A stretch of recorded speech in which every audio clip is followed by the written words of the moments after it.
ahead with it. You need to do anything on this side?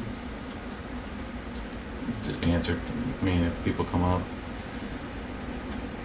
we'll do our normal audio check.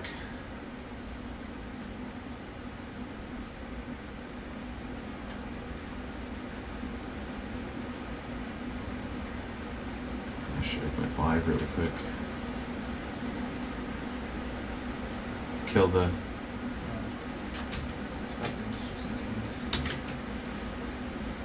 Just kill the feed.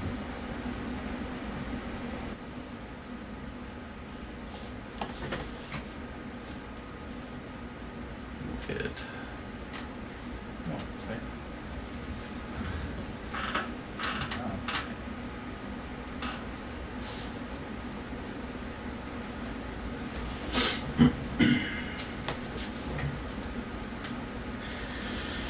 All right, get some folks on here.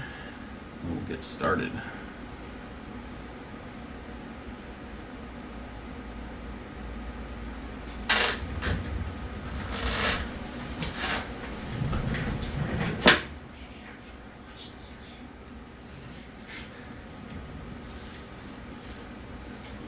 Yeah, some.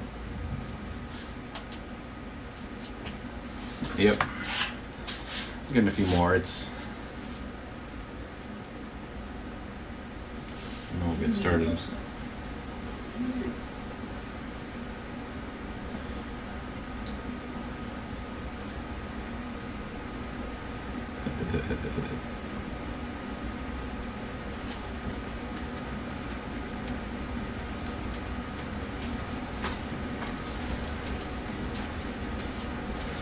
Yeah, we'll let a few more get on, and we'll go ahead and get started. I put in the description kind of what we're covering tonight, so you guys can, the few folks that are getting on now, you can take a look at what we're going to be covering. We got a beast mode machine over here, and then we got it on the screen. We'll have it on the screen.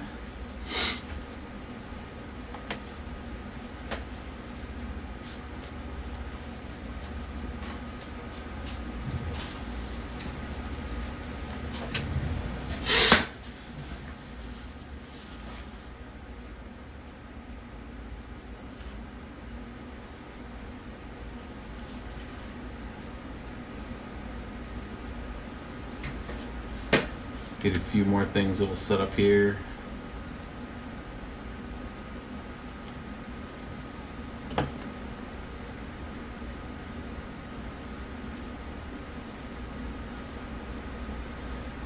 Do a normal check on Polynex, see how it's doing.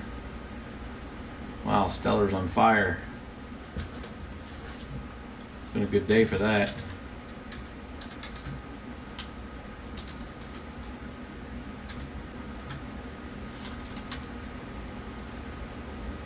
Good day for Cycoin,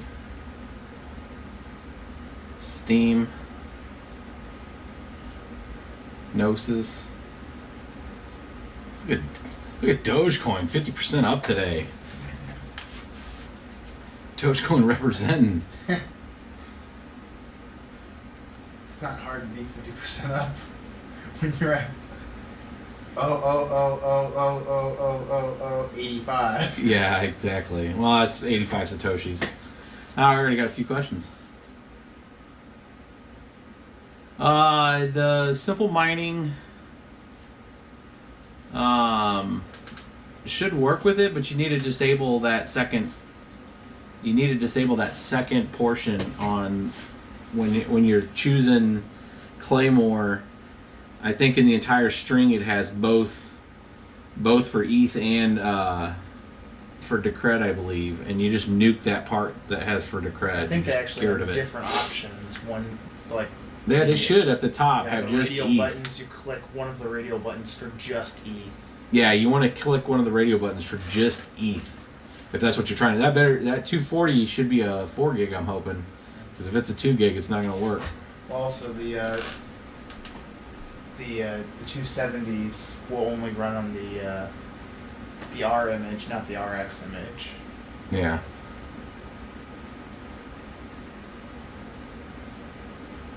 Oh, I love our orange stream, our yellow stream. My upload here is horrible, so I'm trying to get set up in a different place here in the near future with fiber, and then that'll give me the proper upload speed. I have Charter Communications, and it's only like, I mean, I have like 120, 140 meg down, but I have 5 whole megabytes up as its top. So it kind of sucks to do live streams with that wonderful connection.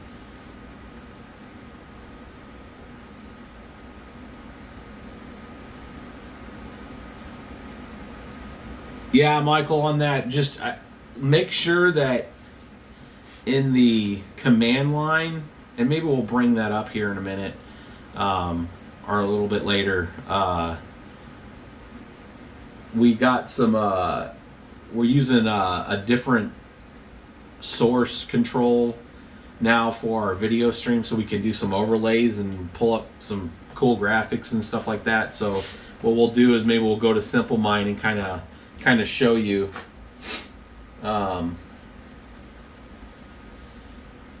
you know, to ensure that you've went in there and edited the arguments to just have ETH and get rid of the dual mine option. So we'll give it a couple more minutes, and then I'll go ahead and get into the main part of this, covering a build. Then we'll move the camera, and that way you guys can see the build. The main part of this, we talked about this and hinted about it a couple weeks ago, about taking like a standard gaming PC. Well, I'd say a little, probably above standard gaming PC, but a gaming PC. There's a lot of people that send us messages saying that, you know, they don't have the funds to buy a whole, you know, mining rig, but can they leverage their gaming machine like when they sleep, you know, and maybe not stress it all the way out, maybe thread it down some and just run, you know, the fan, you know, take the side off, put a fan on it or something and keep the cards a little cooler, but run it at night or when they're at work, you know, and just hedge a little on, you know, maybe some of the, like ETC that doesn't have a huge, you know, difficulty, to where something that's small, they can actually get some kind of quantitative amount of, you know, ETC, let's say. You know, if they let their 2-card rig, if they have a SLI, or, you know, if they're running nVidia or a Crossfire kind of, you know, AMD setup, you know, they want to see, you know, what are their options, and, you know, what does that kind of rig kind of bring in. So we're going to cover that with an nVidia setup and see what, you know, a top-end kind of gaming machine with a 16-core Ryzen 1800X, and we got it overclocked up to about 4.1, you know, hammer down, what can it do with Zcash, you know, if you were to buy something like this and you can run it. And then I'll show another little a build that we're going to do for Zcash. It's an older rig. It's kind of been, I'd call it in the retired area, but I'm going to bring it back up for Zcash. We're going to clean it up. Probably in another video, but I'm going to show you the parts and stuff that we're going to use for that. It's going to also be using some nVidia cards, and see what that's going. So it's been about 10 minutes that we've been live, so we'll go ahead and get started with this. So we'll go ahead and move the camera over and let you guys take a look at this this machine. It's a 1800X Ryzen 7. Here, let me get that camera moved and we'll let you guys take a look at inside this thing. So I try to put the description in ahead of time to show folks kind of what the build is. It's the Corsair T760 case. It's a pretty good size case if you're going to do some, I think we're getting it set up. Is it straight? Oh, it's really loose. Yeah, here, let me take that. So that, you went there, and then this one here. Yeah. And then that one has to be straight.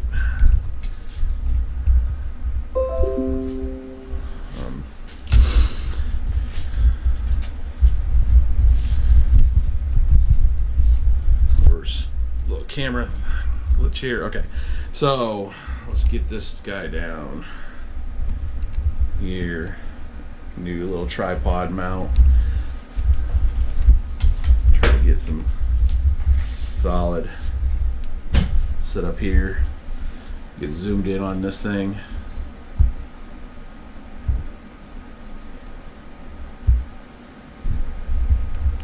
Kind of show down.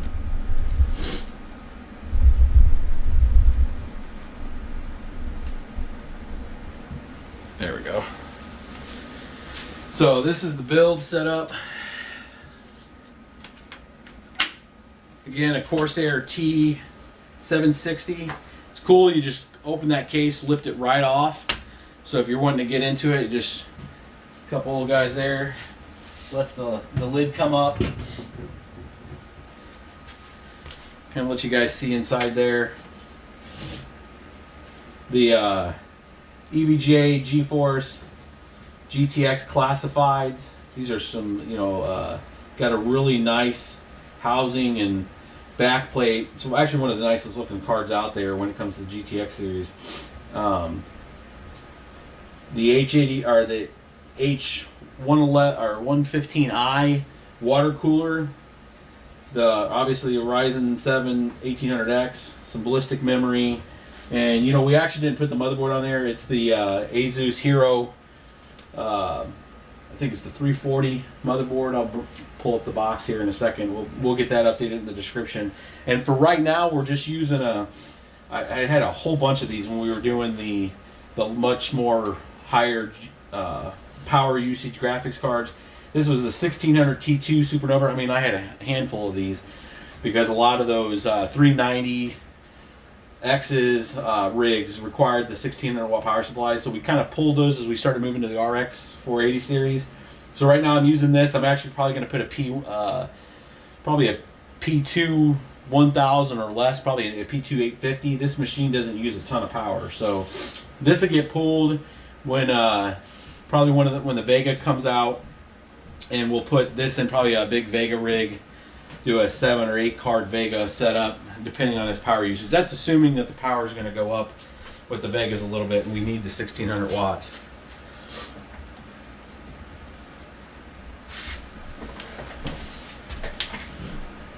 So we'll get this spun around so you can see the kind of output in this setup, running something like Zcash.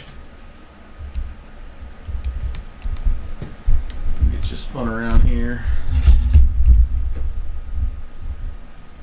Set back up.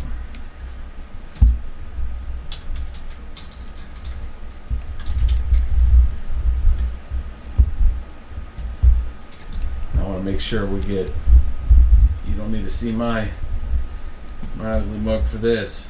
You're gonna want to see the goods. So we'll get on the screen here. Some of the performance settings and stuff that we got for this. So big deal with this machine, and I'll bring it over here, is base power just setting here. We're setting at a cool, so it's about 90 watts at idle. I don't know if you can see that on the screen or not, but kind of a little delay on that here. Get that on there. So about 90 watts at idle using the kilowatt, and the full load on this is going to surprise you when we do something like Zcash. Bring this up here. So let's go through some pertinence first. So the drivers that we're using are the absolute latest from nVidia right now. We just updated them now. We're going to go up here and bring up the GeForce Experience panel for the drivers. We are using 382.05. Yeah, we're showing the power usage there. Running at 90 watts idle. So that is 382.05 driver, and we'll pull up precision EVGA is kind of like the Sapphire Tricks, but for nVidia. I'll show you that. So the one thing I like about these classified is, so the base clock kicks up to regular. You can see this little white line right here. It takes it up to about 1731. It boosts to about 1830 stock on the core. We actually have these set to well over this. You'll see this peak over. I got this set to 2133 core. So this is taking it to a whole other level. And you'll see that represented in the actual output of Zcash. So we get in here, the version of the miner that we're using, and you know what? Let me shut that off for a second. I had all the Ryzen cores turned on with this. We'll do that secondary. So I'm going to turn this. So the EQM version 1.04C is the version of the miner that we're using. Got the let's go ahead and bring up kind of where that's from. That way we at least have it. If you've seen my other video on the Alienware earlier in the week, we're using the same setup. So EQM 1004. It's the nice hash EQM. So you saw what I did. I just went into Google. I typed that in. Went to the top link here. Takes you to the forums. And at the top of this forum, it kind of lays out the download and where to get it from. You can pull that down, the Windows version. That is what we're using. So it's the 1.04 version. And all I did is come in here, and when you edit it, I just put essentially an address, it replaced the address for it, and I'm going to put the CPU cores back to 0 because we're not going to run all the Ryzen cores just yet. And I didn't touch anything else. So this is just bone stock, download, and then start. So we'll run this. You can see the 4 GTX 1080 threads that are running.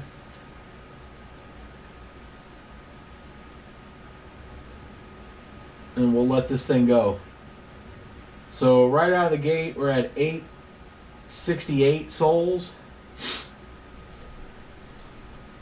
We'll let it rise. With Zcash, it takes a second for it to get up, and then I'll pull up why this is going here. We're at 861. And bring up the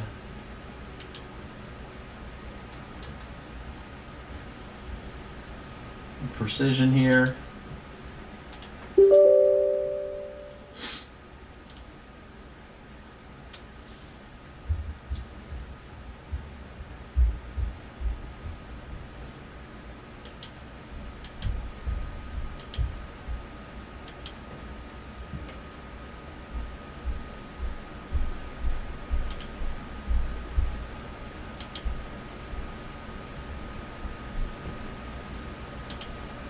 Close that out. Precision's running, and here now you can see running the GPU clock at 2113 memory clock. A little less. I didn't really overclock a lot of the memory yet on this. Memory can go up a little bit more, but you can see the boost well past the base boost clock right here. And we're at 2133.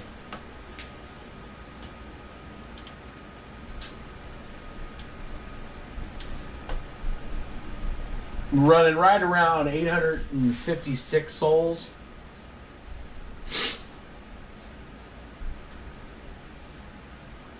We'll let this run for a little longer just to see what it stabilizes at.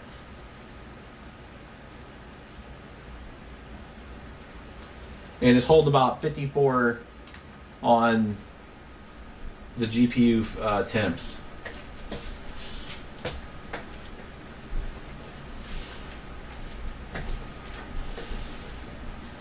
And into the to the fill, it's not too bad.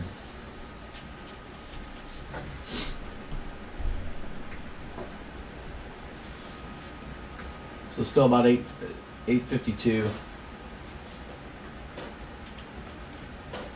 Now what's interesting is before we set this up, and before I updated the driver, this was running a little faster on the other driver. So the driver right before this, 471, I believe, or it might have been, yeah, we'll look that up and see which driver we bumped it up from. I saw before we started this stream that there was a new driver and I wanted to have the latest one. It was running about 880 souls with the other driver. This is a little slower.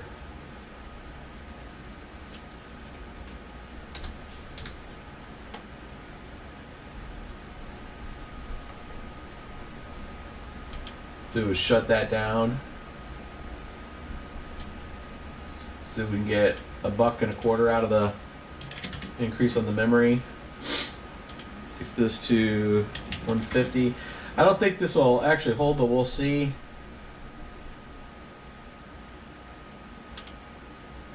Let's see if it's stable with another 25 megahertz overclock. Increase on the memory a little bit. Again, this is just the GTX 1080s running. And see what these end up doing. And then we'll take a power look too here when these spin all the way up, and I'll let you guys take a look at that on full system power, and you'll see why I'm going to pull that 1600 out of here. That's if this machine just didn't, I think she froze up with that setting. Yep, I'm hard froze. So yeah, that where I had it right there, I think is about optimized. We went through several iterations working it up to that 125 and then the 50 on the memory, and that's where it seemed to be its sweet spot. So we're going to get that setting back, and then what I'm going to do is enable all 16 cores on that Ryzen processor, and you'll get to see all those threads. It actually will create all the way up to those 20 threads. The 4 from the graphics cards and the 16 from the processor.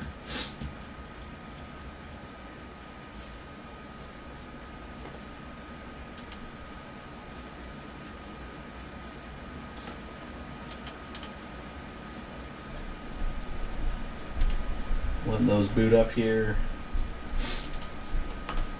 This thing boots up really quick. For anybody who hasn't seen, you can see. Now ignore that because it's not posting to Windows correctly. The 3.6 is the base on this thing. We'll see from the Ryzen Master, and we also have CPU Z of where that sets at. So these are the settings that we run. 4075, a little higher voltage. Just a tick up on the VDDC R. That's usually at 0.925. I did 0.975. Apply that locks in that setting.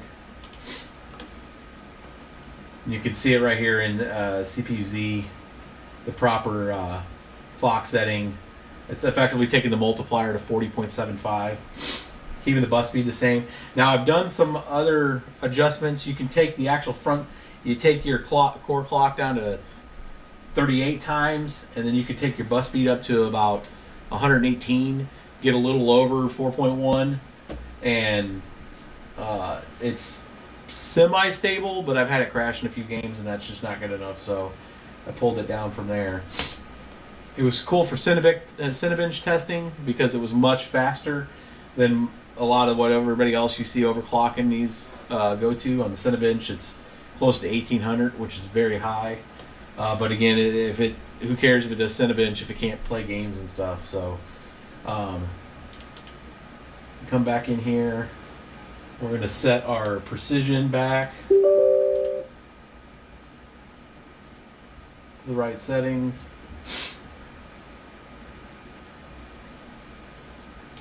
We're going to take the GPU clock, take it back down to 125. We're going to take the memory settings, take it back down to plus 50. Apply on that. Now I'm going to start this up.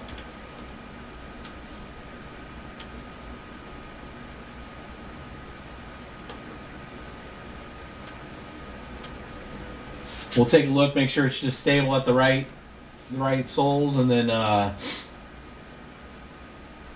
yeah, see, we're already a little faster after that reboot. We're at 870 and climbing.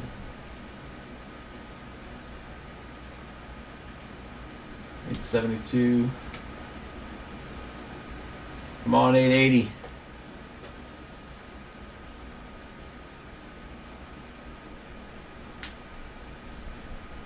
Hey, thanks, cryptocurrency. 14 rigs, I hear you. Good stuff, man. Should take a picture. Send us the picture on Twitter. We'll retweet it for you. Yeah, it looks like about 866, 870.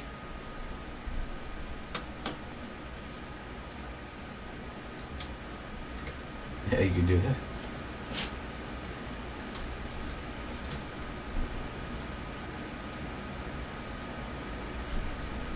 There it is. That's right. We're proud of those souls.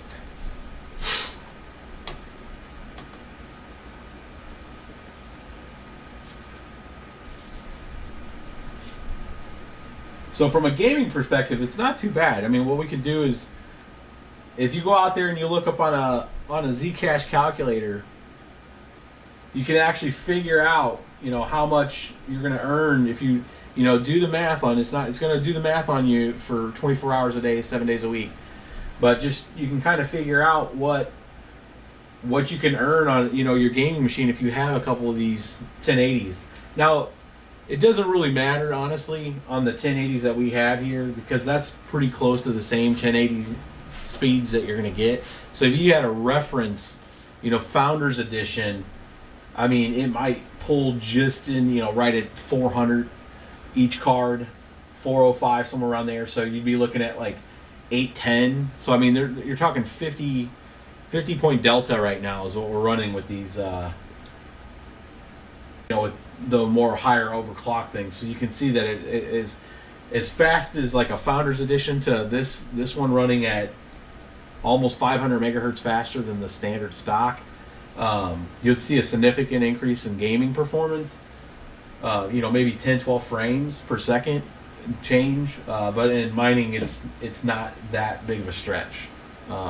It really comes down to the chipset. So, yeah, Charles, there's two in here.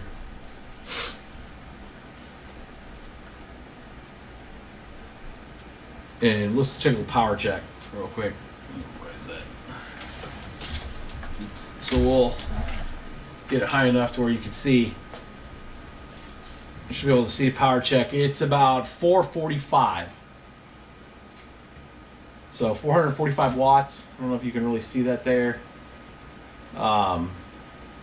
That's the power usage right now for this machine running full out.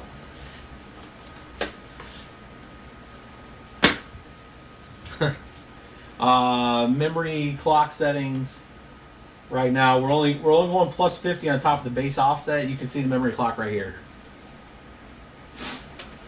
So memory clock, GPU clock, and it's bouncing between 2100 and 2133.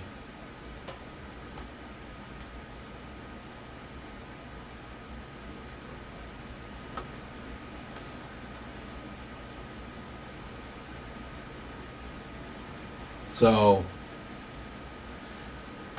DDR4.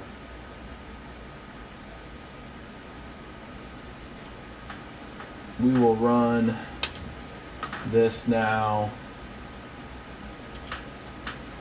with the CPU.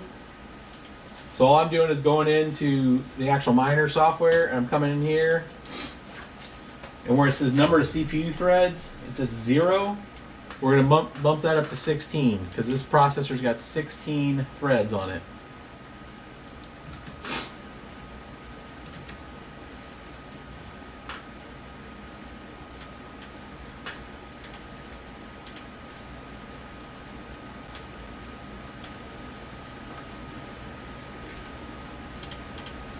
And we're going to relaunch this with all the 16.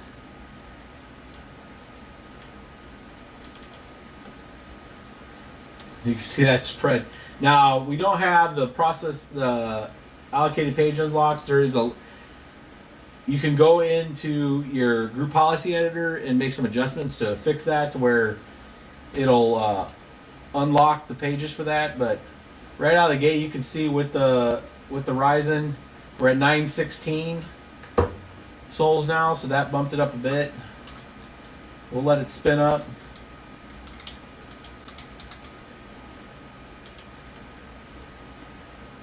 $909, we'll see if it can do it.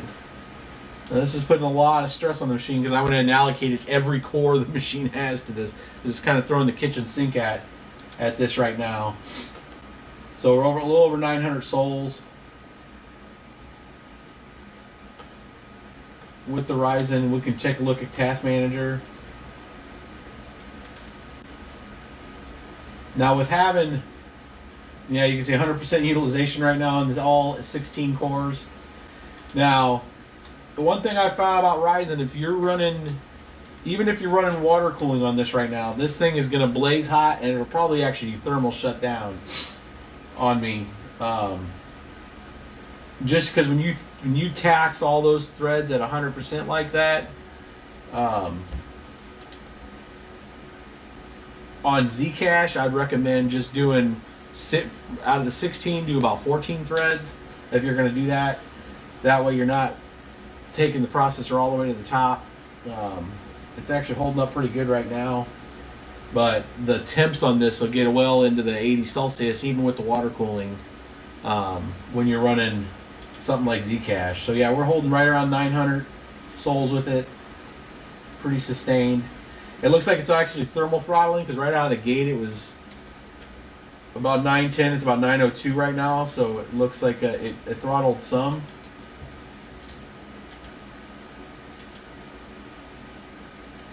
I would think with a little memory tweaking and maybe some, yeah, I think we're about where it's at. I mean, maybe we could probably get 920 out of it, but I don't know if it would be sustained. But so it kind of gives you an idea of a gaming PC with like something like Zcash. He's asking about the memory overclock for your RAM. The memory overclock on it, we're running, I believe, 3000 on the DDR versus the memory's, I think it's 2600 memory or 2400. But is it just stock or stock memory settings? I did not mess with the memory settings. Problem with the memory settings, at least on this Asus board, and we did do the latest BIOS update on it, but anytime I started messing with the memory settings, the machine would become unstable. So I'm just leaving the memory settings on the actual DDR4 stock right now. I let it auto check it. The ballistic elites that we have in there, we'd leave at standard timings. If you're talking system memory, if you're talking GPU, we haven't messed with any of the GPU short of what we've done here in Precision, which is kind of hard to show you around when all the cores are maxed out. So it looks like we're holding right there at 900. So I'm in that. You can see it dump all the stuff out of the cores. You know, Precision.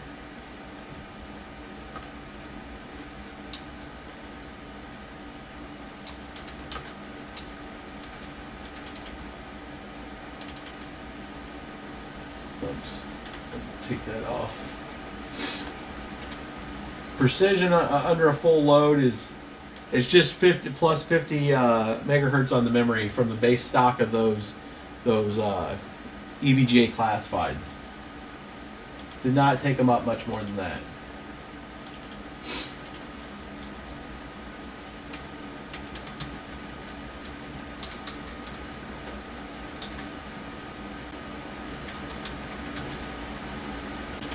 And what we can do is I'll back the core down some. We'll back the core back down to base, and we'll just try to see if we can take up the memory.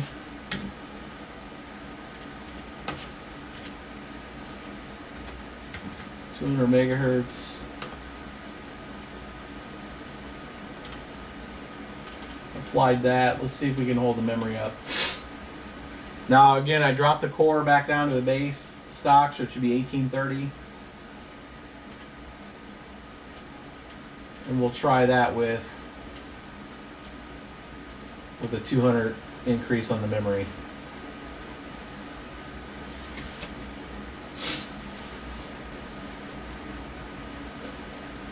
Yeah, look, it's like in that 200 so far. I mean, that brought it up to 880,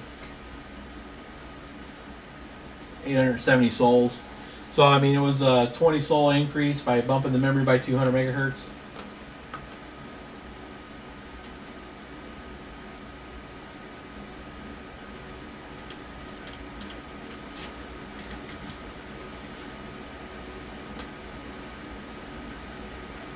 See if we freeze it up. There's a 500 megahertz bump on the memory. Still clicking along. So we're right at 5,000 on the memory. It's effective clock, what, 10,000?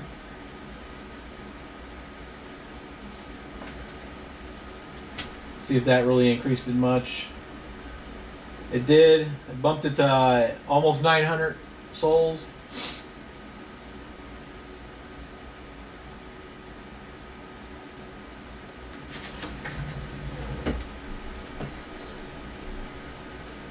We're at 465 on the power. We're at 908 souls by bumping the memory by 500 megahertz.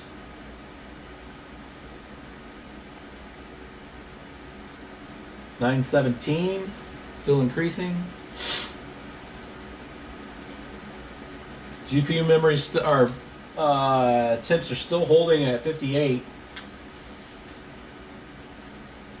It's another 923, still rolling up. Let's see if this is stable for a second.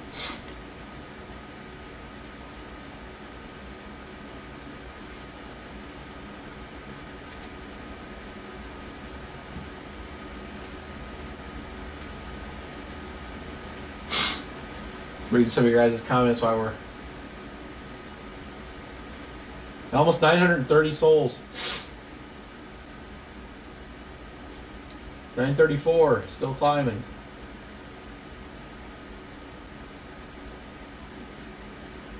Broke 500 iterations on that. Iterations per second.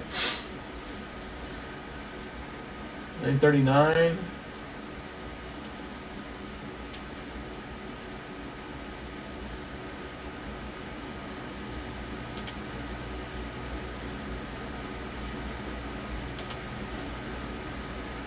$941.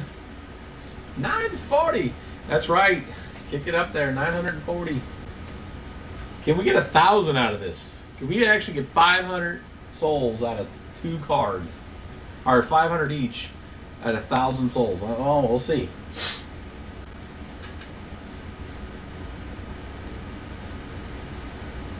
We'll see what these can do. The temps are still doing pretty good too. Yeah, the temps are at 59.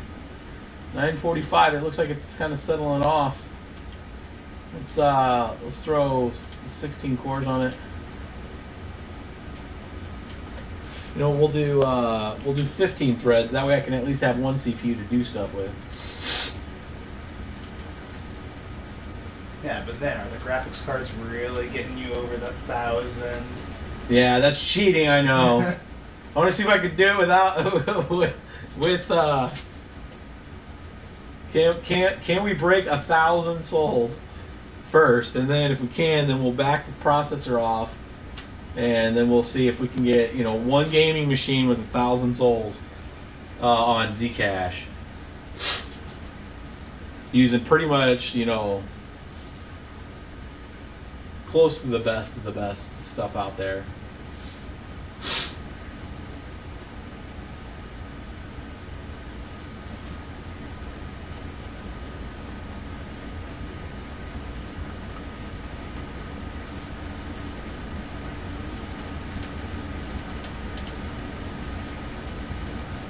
Not seeing any numbers yet.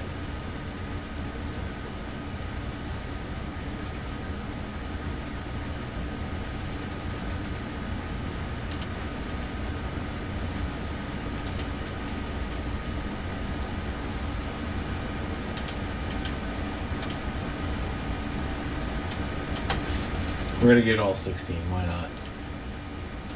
15 number. I don't like that 15 number either. I don't think the computer liked that 15 number. Received its new job. It's accepting shares. I don't know why I didn't like that with 15. We'll see. 965. Come on. Come on, 1,000.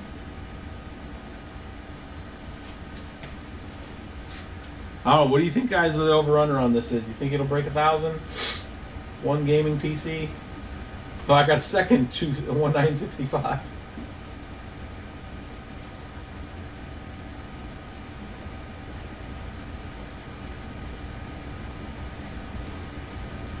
Hey, drop in the comments too if you want to see what this thing can do on ETH. I wasn't planning on doing that, but I'll run ETH on it if you guys want to see what it does on ETH.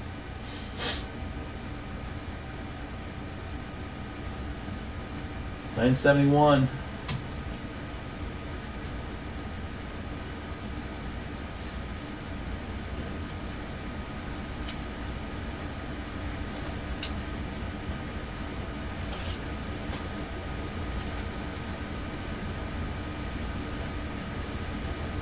No, it's back down 969.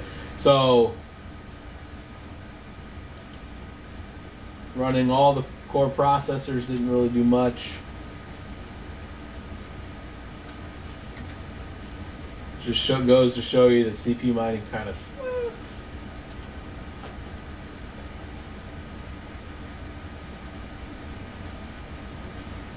What do we take? What, baby step it? 615? It's not really baby stepping. 615 more megahertz on the. Yeah.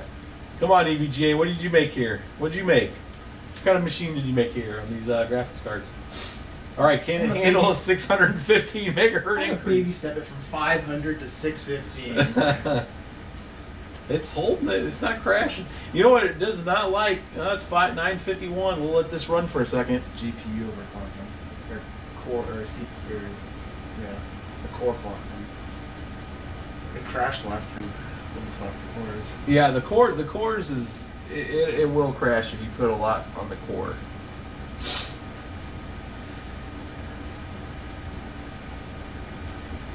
So you can see the effective memory clock we're at 5130 megahertz. We're at 958 souls.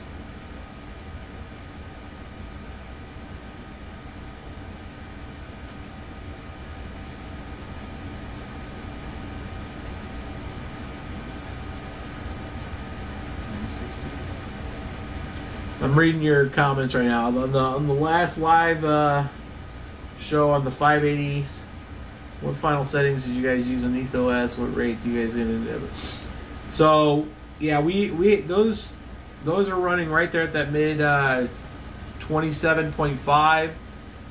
That machine is not running under 1,000 watts. The one that we showed that was running 940 watts was the RX 480 strict, 8 gigs.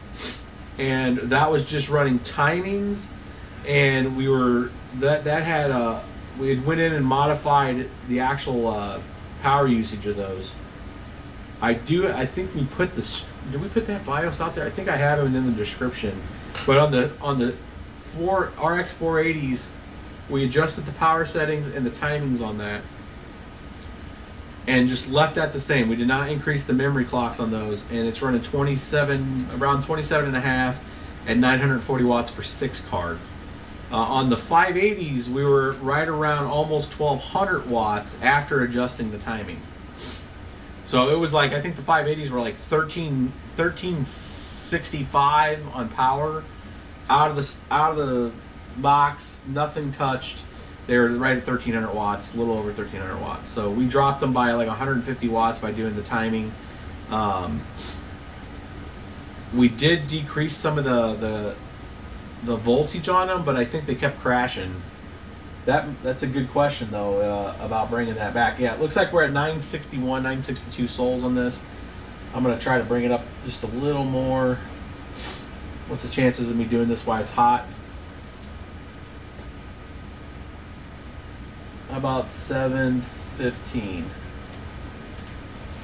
720. Why not? Baby steps. Can you do it? No blue screen? No Windows crash?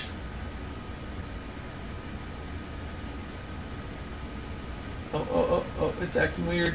Nope. Alright, this next one that it should do.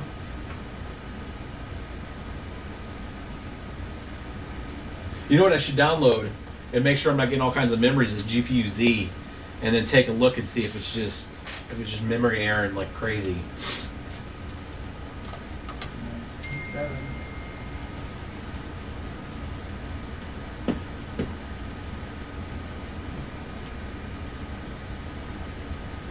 Whether we squeezed out 20 souls from the CPU. Yeah, like 20 or 30 souls is all the CPU gives out.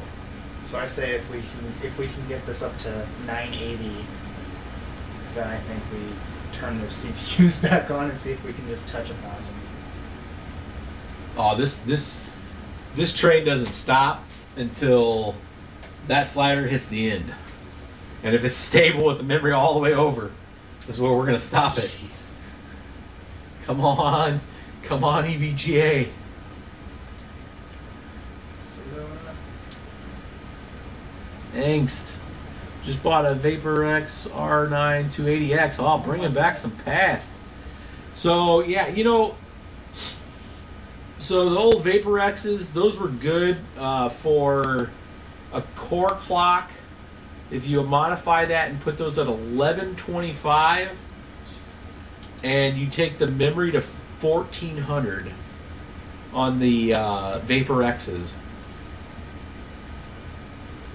and then see what you get. You'll probably get about 15 maybe now. I mean, back in the day, those were in the 20s, but with the aggressiveness of these timings and oh my God, we're at 980.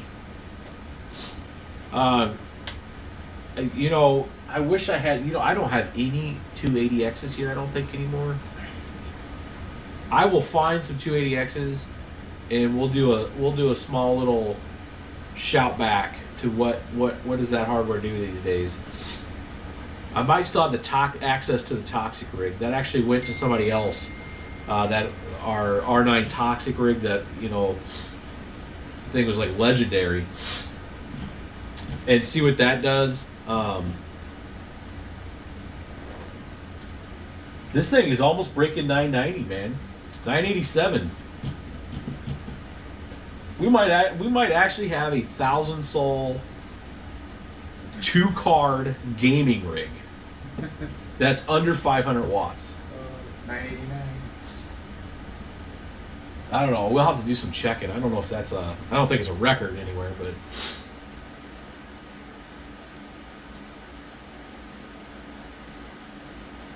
There you go, 991. Oh, no. What the heck happened? 991. 960. I don't know what happened. We're higher than that now. I changed the text. You need to change it. I did change the text. Save it. Change it. It's changed. 993. We're gonna let this baby step. This is baby stepping to 1,000. We need to find a graphic and throw it up there, like Stairway to Heaven here. 1,000 souls.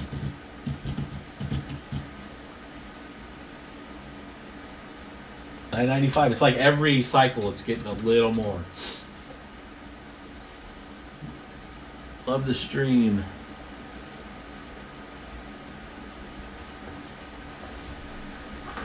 No, don't change it in there. You can actually change those settings in your actual ETH mine. You can use Afterburner or try Sapphire Tricks and see if it'll let you change it in there. Not at Afterburner. Which arse does he have? He has the R9 280X.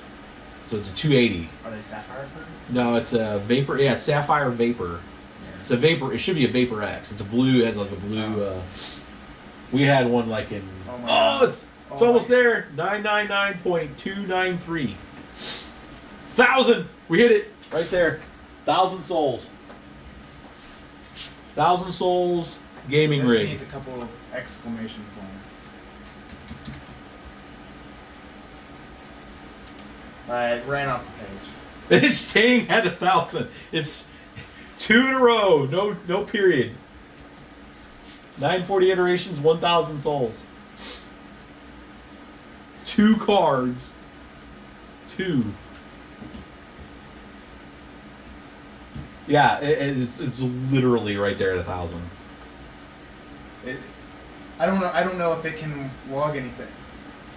I mean, It should. I mean, it should be able to log more than that. 1,000 souls. I mean, if you have like a 6-card rig or something. Yeah, I don't know. The iterations are staying locked at the same 947 373. Well, here's a way to check. Oh dear. Oh dear. Here we go. 800. 800. We're going to 800 megahertz. This is like crazy. I don't think I've ever clocked a graphics card with more than 800 megahertz on its memory.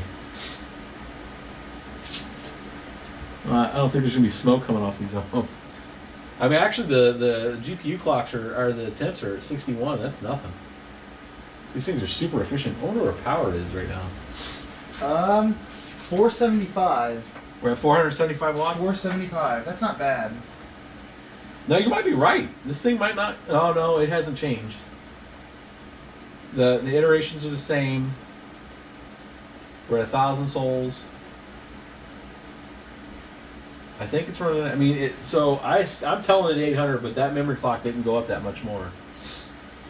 It went up a hair. I'm gonna take it all the way over. 1,000. Oh. Let's do it. Oh God. Another 200. All right, we're at 5,514. It's going down. We may have hit the threshold here.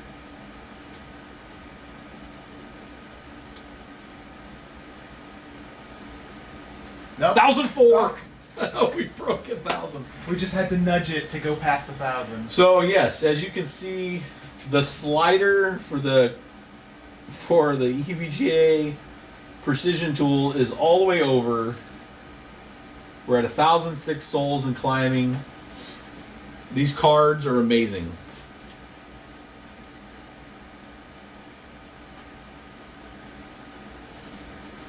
Hello. You're Brazilian. Hello, Brazil. Get over gamer just jumped on.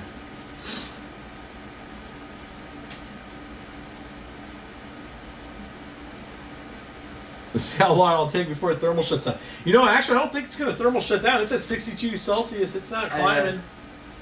Nah, we don't have it jumped up to 195. Huh? It's almost about to hit 500 watts. Oh, 500 watt. We're almost at 500 watts. Yeah. So we're about to break 500 watts. It's holding Oh, broke. a little over 115. 100, 10, 15 souls. I think that's all it has.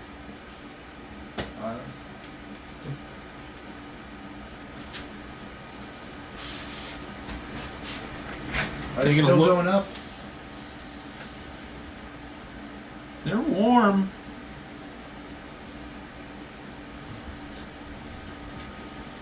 It's not smoking. Want to zoom in on the might just have to hold the.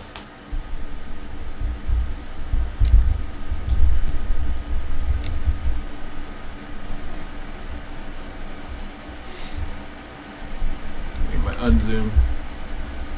There you go. So the folks that are on the stream that hadn't seen this yet, that is the business end of those cards. Sold in 124 up to 124.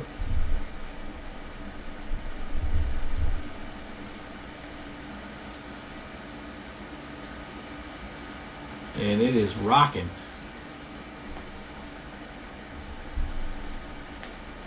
I don't even know if I want to turn the Ryzen on it. It's still climbing at 126. I wonder what the record is for 2 cards. This has got to be kind of close. I don't know. You know what it is? I haven't seen. I have not seen what the Titan X Pascals will do, or the Maxwells on this, but it's got to be pretty close. I mean, this thing's still climbing. 1030. Let's see if we can I'm gonna send EVGA. I'm gonna take a picture of this and send EVGA. You know, like, hey, you guys made a solid product here with these classifieds. 100% offset. Yeah, I mean the offset's all the way. I mean how many graphics tools have you seen that you can take the slider and just go all the way to the end and apply and see if anything that bad doesn't happen? And this thing is staying alive. I mean, it is rolling. I don't usually mess with the memory clocking. It's usually the CPU or the GPU clocking. I mean, the CPU's asleep, which it should be. This thing's still climbing. I mean, so this whole live stream was to see what we could do with this machine, a gaming machine.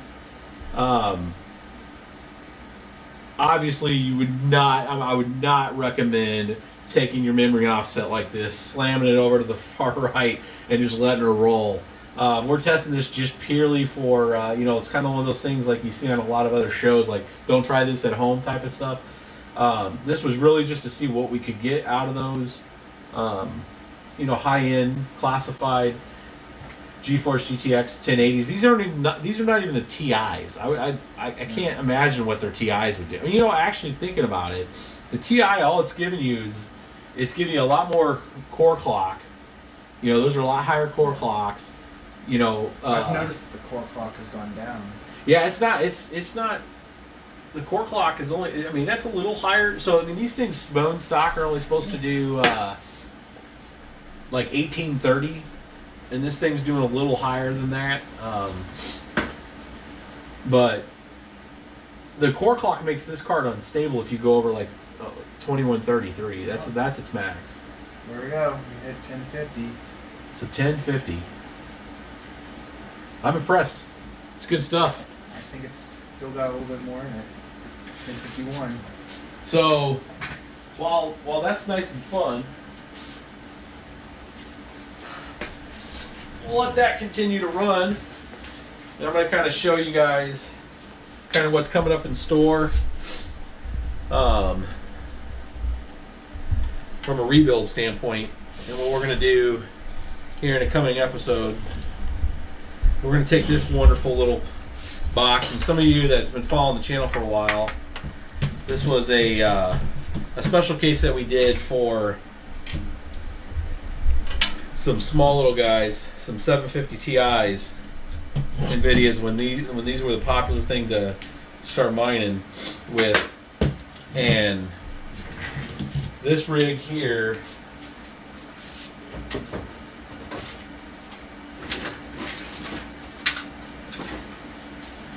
we're going to put these back in it.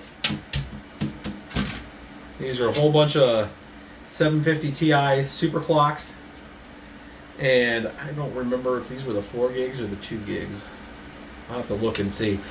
These might have been the 4 gigs because I think we were looking to go for the future on these, but essentially goes like so.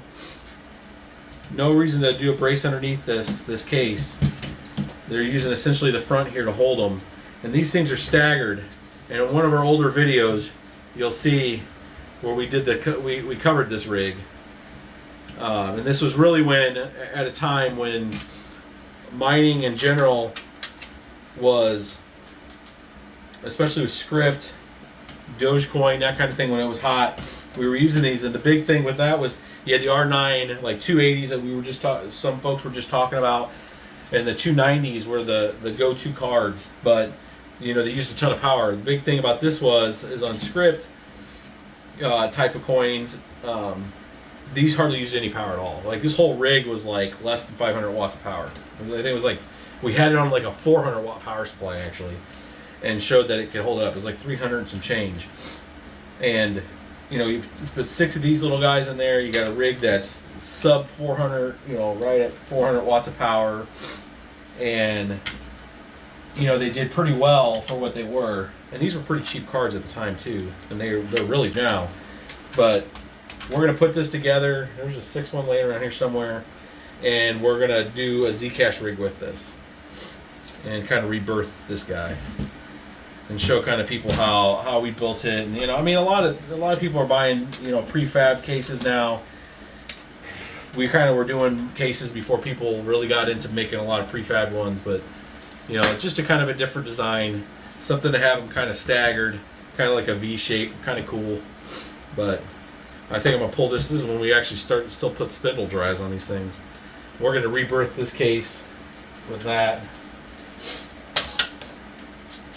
And I think that'd be cool. I have actually no idea what Zcash does with the 750 Ti's anymore, but we will find out.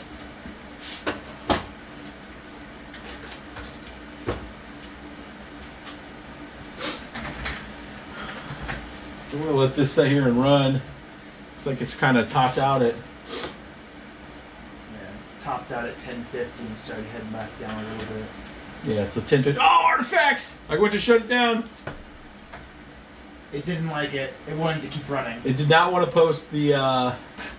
It did not want to shut down. Yeah. It did not like a shutting down. So, as opposite to AMD, will artifact when it's running. Yeah. nVidia lets you run, but when you shut it down, it artifacts. That's a nice feature. I like that feature better, actually. How dare you defy my awesomeness? Yeah, and turn me off, yeah. and then I'll show you. So we'll let that reboot. So what I wanted to do for the other part of this, because we're not going to try to make this like a 3-hour live stream. I wanted to show this a gaming PC. The whole point of it was to kind of show you what a gaming PC could do. You could realistically set your settings a little lower on this. Run right around 400 watts, 410 watts overnight. Let it run safely, and hedge a little on your gaming PC. If you have a 1080, if you're a gamer and you're watching this, we'll make sure the title's set up, kind of using your gaming PC is, make a little crypto at night. It's a way for you to kind of get in. You don't need a 6-card rig to get into this. You can use your current PC, and you don't have to thread it all the way out either. Take some settings down. Take a small hit on the output to conserve your machine. If you have a case that you can kind of pull the side off, throw a fan on it. That way you don't have to burn your fans out. I recommend that. Fans are cheap, man. Go out and buy a $20 fan or $10 fan. Open up the side of your case. Run it at night. Nobody's gonna give you any crap for that when they see your crypto wallet growing. And aim for ETC. You can do Zcash, but the ones that have not as much, power, like all the people putting all their 6-card rigs and 7-card rigs and stuff against, like Ethereum right now, get you some, ETC in your wallet, get a Jax wallet or something that you can have it on your phone, from just a conversation piece, it's engaging. Because you can bring up your wallet, show people, hey, I made a couple ETC off my gaming PC, and then you'll start talking about the crypto world. So, a lot of this stuff is to get people involved and understand on how to use it, and you don't need to go out and spend a lot of money. You already own a computer. If you're watching this on your computer, you can do it on your computer. And it'll work. So what we want to do now for probably a good 15 minutes or so, what I'm going to do is I'm going to go through the channel and I'm going to read some of the comments. We've been telling you guys to put comments in on the videos, and I've been trying to respond to some of them, but what I'm going to do is start to read some of the ones I haven't, and this will kind of inspire you guys to, you know, put more comments out there, and then we'll do kind of this as a closing session on the videos, on the live streams. Then I'll try to answer them if I know the answer to them, or if we've had experience with something. If not, I'll tell you that, hey, I haven't seen that, or you know, maybe do some research here, or you know, make some cross-reference. So you can keep the live stream questions going. I got Jason over here helping with that. And I'm going to jump over to, or actually stream of questions here that come rolling in just on the actual other videos here, the last few. We'll take a look here on the comments section. My channel. Drewster asks, what about mining Monero?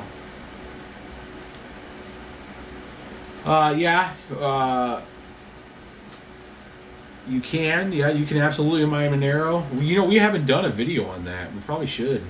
I mean, let us know. You guys want us to do a video on that sometime? Maybe we'll do one.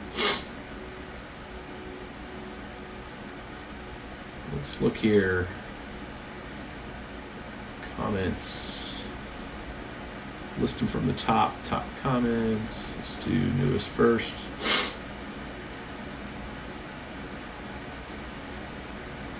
So one of the first, Alpha Barrier asked, so what's the cheapest Intel CPU you can put on an Asus Prime Z270A to AR board?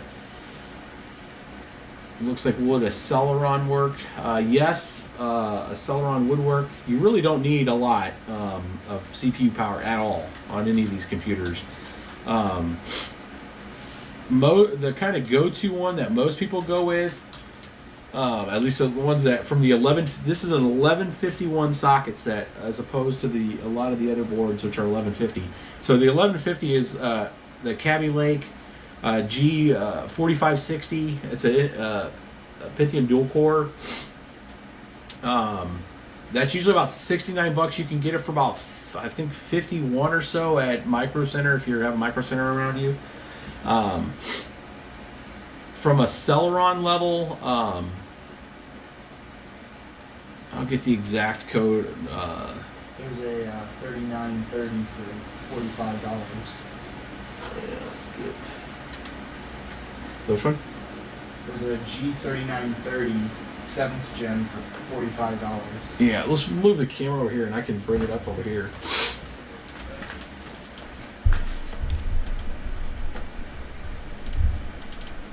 Might be easier. Had some off-screen directorship going on here and saying, oh, I don't know why you're not talking to the screen, and that's a good question. So what we'll do is get that as part of it. I do have a monster monitor over here and a screen, and I don't know what this thing is doing. It is not. Let me give this thing a proper reboot. It is. Oh, it's not liking that memory setting probably. Okay. It's still set probably. It's still monster clocked. It's still monster clocked and not liking it. I'm monster clocked and I'm not mining. I don't like you. Yeah, let me reset this precision. I'm like, why is this thing lagging? It's like one of the fastest computers you can build right now. Next to, I mean, I will give props to the Intel 7700. It is still a proper processor, and if you're out there going to buy one, it's probably the better gaming one, to be honest with you. Oh my god. Just let me open it and I'll turn you down. No. This was a quasi-okay good deal, but bad idea. So, to go back, why this thing's trying to figure its life out, the 1151 Celeron processor, like the G3900, will work perfectly fine. They're about $39. The 3920, same thing. Both of them 1151s will work perfectly fine. Yep, yeah, I think he's got it up on the screen. Jason's saving us while I'm trying to freaking get this thing.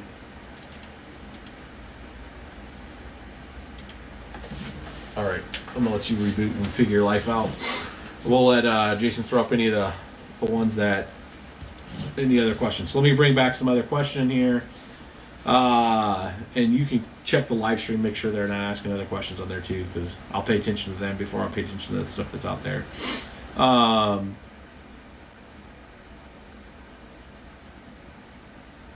Change the color in the, let's see here, change the color in the logo that made it blue, the Vapor X270, it doesn't make sense, I think that's a comment.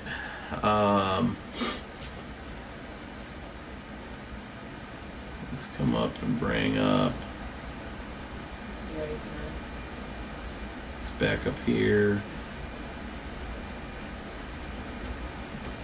We got any more questions on the live? Drewster had a addition to his question about Monero. He says that MinerGate is telling him to mine Monero right now. So For the most profitable? I don't know. He just says that they're telling him to mine it.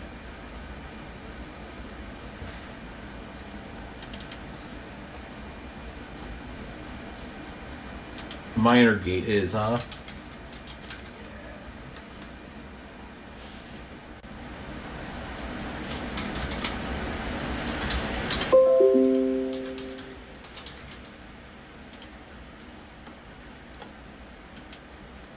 Oh my goodness.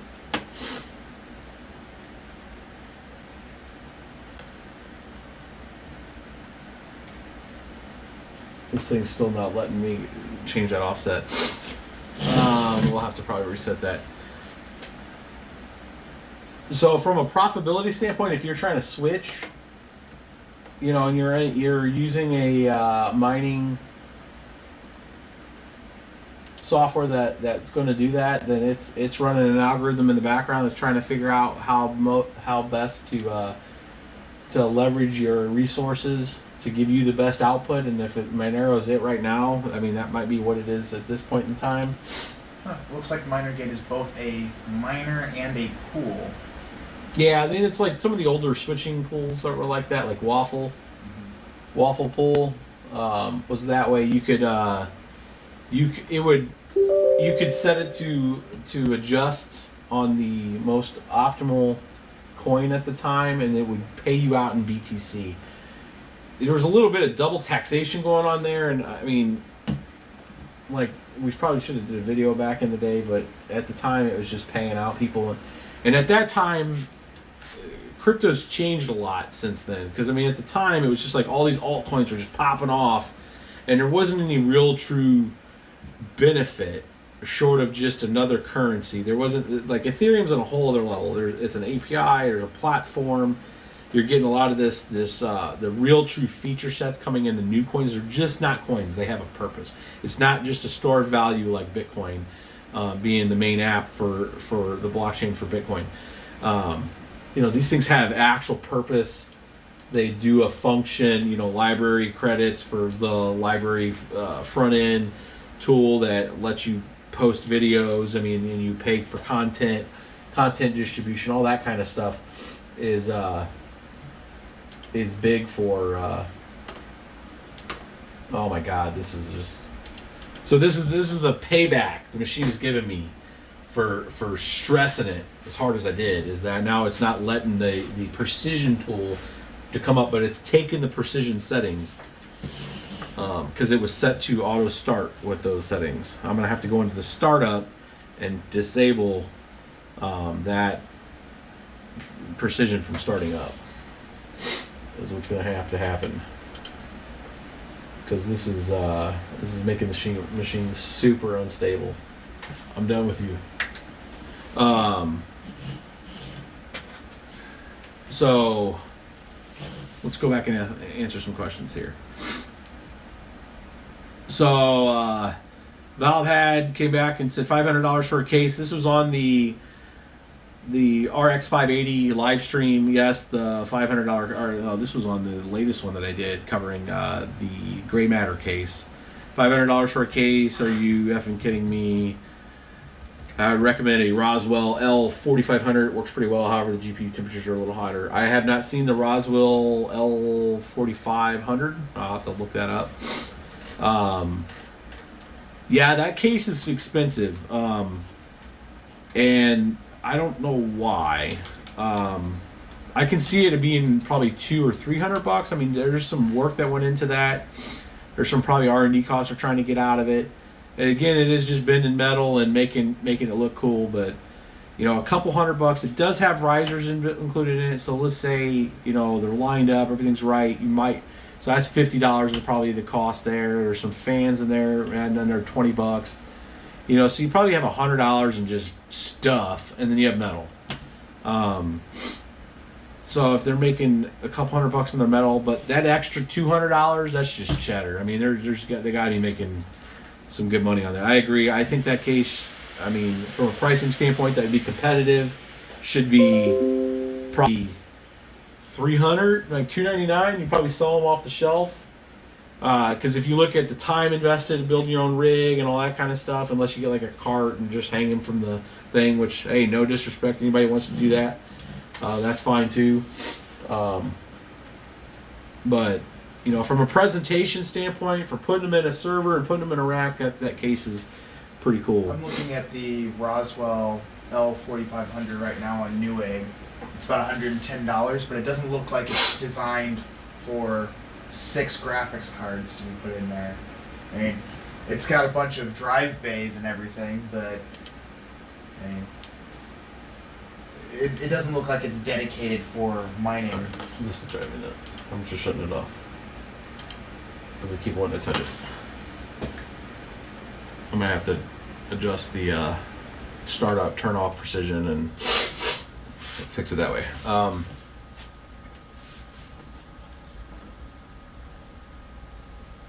mean, this just looks like a regular server chassis. Yeah. So Roswell, I mean, maybe we'll look into. I don't know how much it is. I mean, the one that I was looking at was $110. You know what we'll do is I'll use the output from the laptop. That way we can see the screen.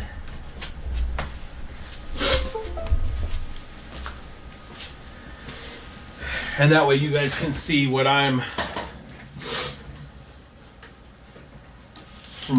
actually seeing. We'll answer some of these questions. So then that'll show you guys if after this live stream, you guys can pop some questions out there, and on our next one we'll do a question and answer. So Mohammed is asking, power supply is 1,000 watts enough for 6 GPUs for the MSI 1080s, or should I get a 1200? You should absolutely get a 1200. When we put that P1000 in there, that was predicated on the fact that we could get the RX 480 8 gigs down below 1,000 watts. We were taking the same assumption that we could drive the power down on the RX 580s. We could not. That's about 1,190 watts, I think, is where we're at on those right now. So we're still trying to play with them, but get a 1200 if you're doing 6 of those RX 580s, and maybe even a 1300G. That seems to be the most cost-effective power supply out there right now. And there might be other variants depending what geographic area that you're in. If you're getting 6 RX 580s, 1200 Platinum Series or 1300 Gold Series is fine. That should be enough power for them. If you're getting into 1500 like AX and stuff, you're spending a lot of money on a power supply you don't need. Edison's wanting subtitles. I think there's subtitles in there. I don't know if I have to pay for those or not. But subtitles in what is Brazil's native language? Is it Portuguese? Yes. We got some Brazilians on there, right? I believe In the stream? Brazil's native language is Portuguese. Is it Portuguese? All right. So it'd be Portuguese subtitles. Please do a Sapphire RX 470 or 480 for mining Ethereum. What's the latest hash rate? So we did do some Sapphire 474 gigs, I believe, and I think it was at 24. We did That some was a while Sapphires ago. last year, yeah. Last year it was, or those were 390s though. But we do Sapphire 480s and 470s We did. after. We did. Yeah. Look at our old videos. I think we had those running at 27. We were not doing BIOS mods on those yet. No. But we do some of the older videos. We did do that's where the RX first came out. The nitros were the only things we could get. Yeah. Amazing stuff. I mean, some of these are good comments. I do like the good comments. Tell us your builds. Tell us what works for you. Tell us what doesn't, and maybe we can help you kind of answer them. I got a question over here from Drewster. He wants to know what your thoughts are on what to do with ETH after the POS change, proof of stake change. So the proof of stake change. So if you've been watching some of our videos, especially the one that I went shopping on, and I talk about once ETH is done, and there's proof of stake kind of where things are going, or where stuff going.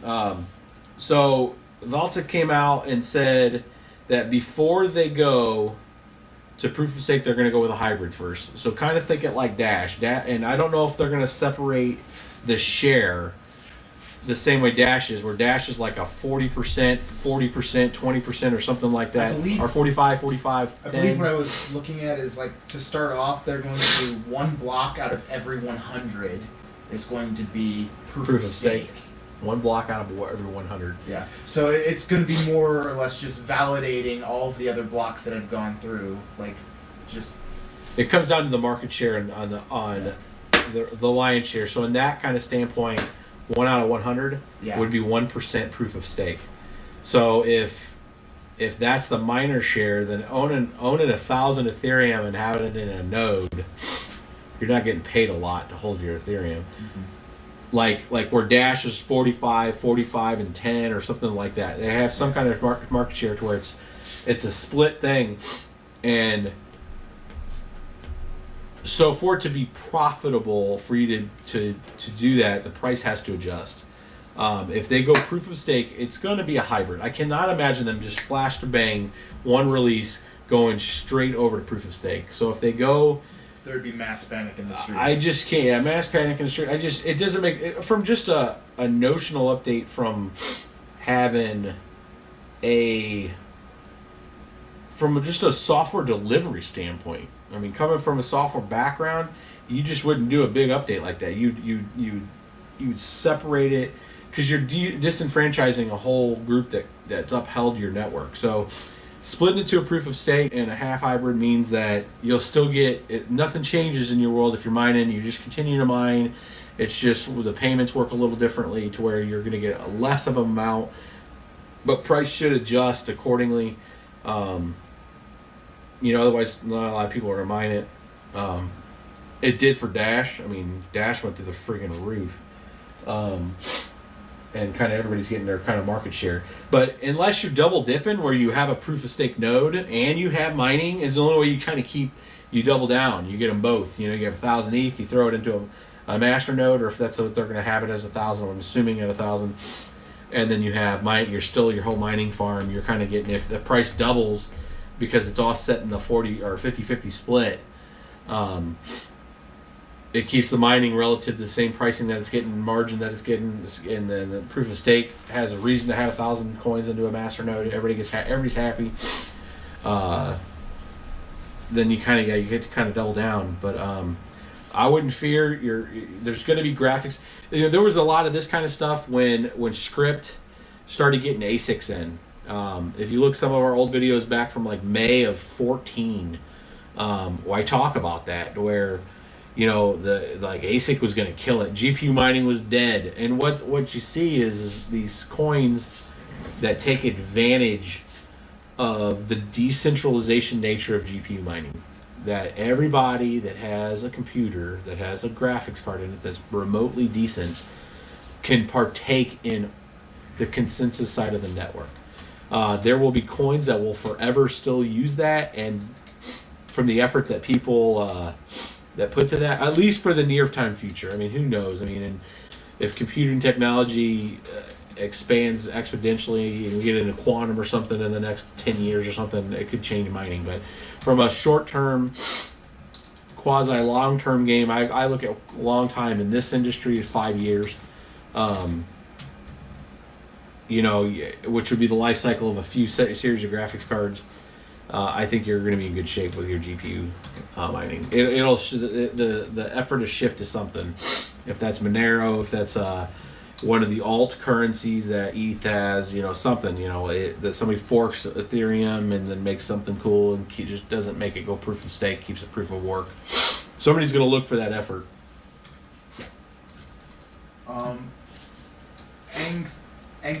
Angstadillo?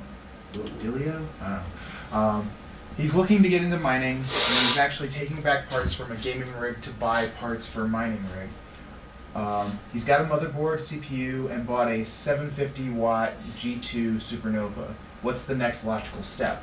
He says he also has a twin Frozer RX 580 and the R9 280X you were talking about earlier. Well, I mean, if you have that, I mean, it's just Definitely wouldn't run those two cards together on the same rig. You could. They're so different.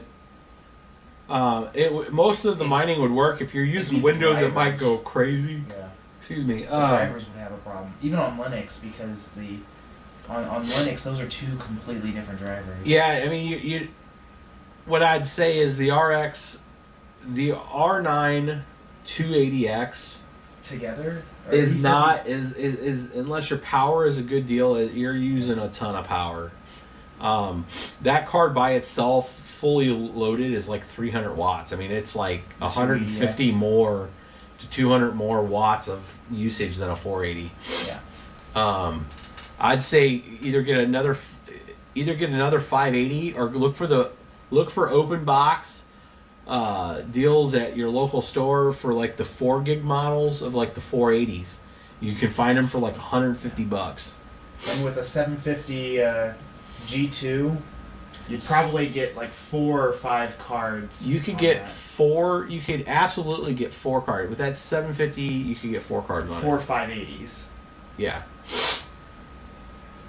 Yeah. The it'd be right there. 280Xs are going to use a little bit more power, and so The 280Xs, you're going to get 2 on them. Yeah. That's it, and you're almost topping that.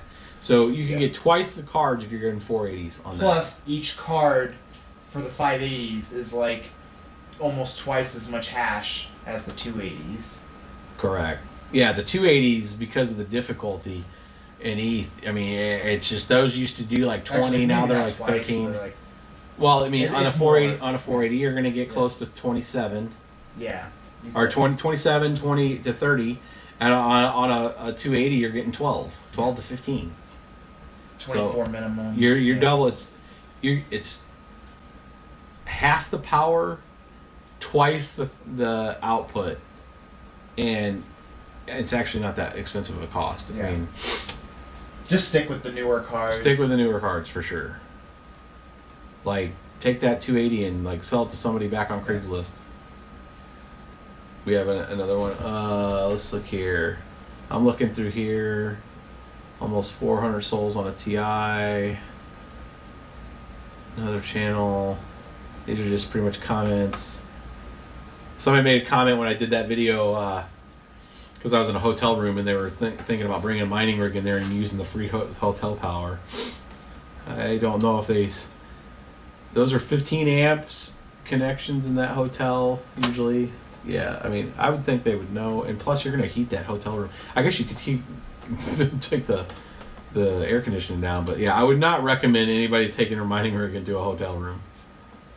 You're probably breaking some kind of fire code. You're probably breaking some kind of agreement that's in some fine print about running servers or something out of a hotel room. I would not do that. Not recommend it. It's maybe a short-term gain for a long-term loss, i.e. you could like get fined or something. Sued or fined, yeah. Not recommended. Let's see here. Do you know of anywhere on the internet that you can buy equipment with Bitcoin or Ether? Can you buy equipment on the internet with Bitcoin or Ether? You can on Bitcoin. You can do it on Newegg. Yeah, Newegg accepts Bitcoin. Do they do international shipping? Newegg. I don't know if they do international shipping. That's a great question. Because I think that's. Are you reading the question off the chat? Yeah. He says he's actually mining and have money in my wallet, and I want to use it to buy graphics cards and mining tools. So if you can give me some site that'll. I think that's supposed to be international shipping and Bitcoin. International shipping. International shipping, Bitcoin. That's a good question. I'm looking it up for you. I think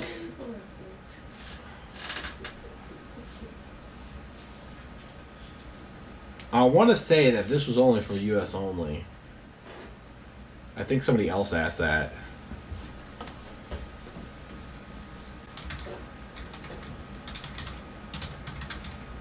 Customers have to wait 15 minutes. That used to be like a few minutes. Now they put 15 minutes to complete their Bitcoin purchase.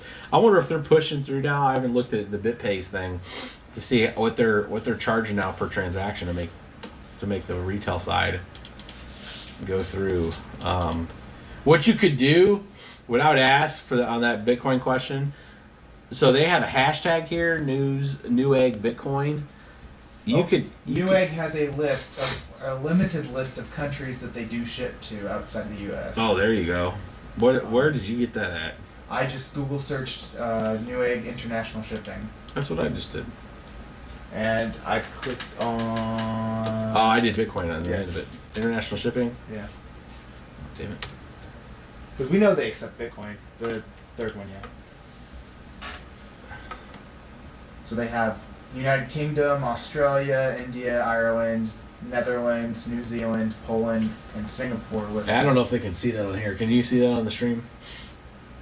It might be. Yeah, it's United Kingdom, Australia, India, Ireland, Netherlands. I almost said New Orleans.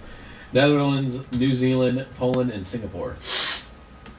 I got the answer. Oh, you're going to put it on the stream like a boss.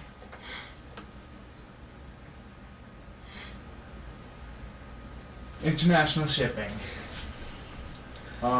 They also have a list of regional websites lower. They have a regional website for Canada, China, and Taiwan.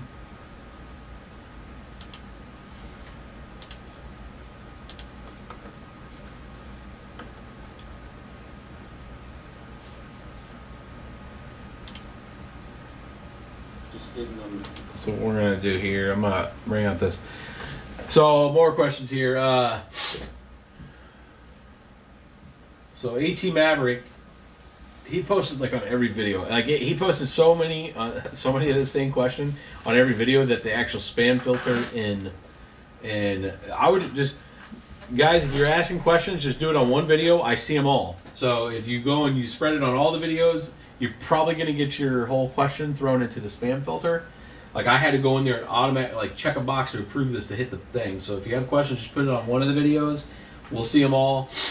This guy want to know post BIOS modification, then what happened. Everyone's making videos about modifying videos, but I have a few friends that had troubles doing this.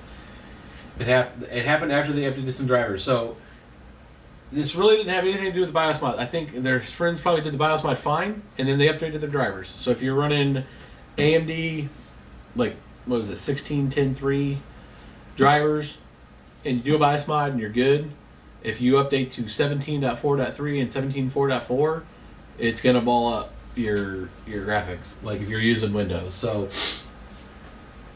what should you do after this operation to keep the card safe and the rig safe?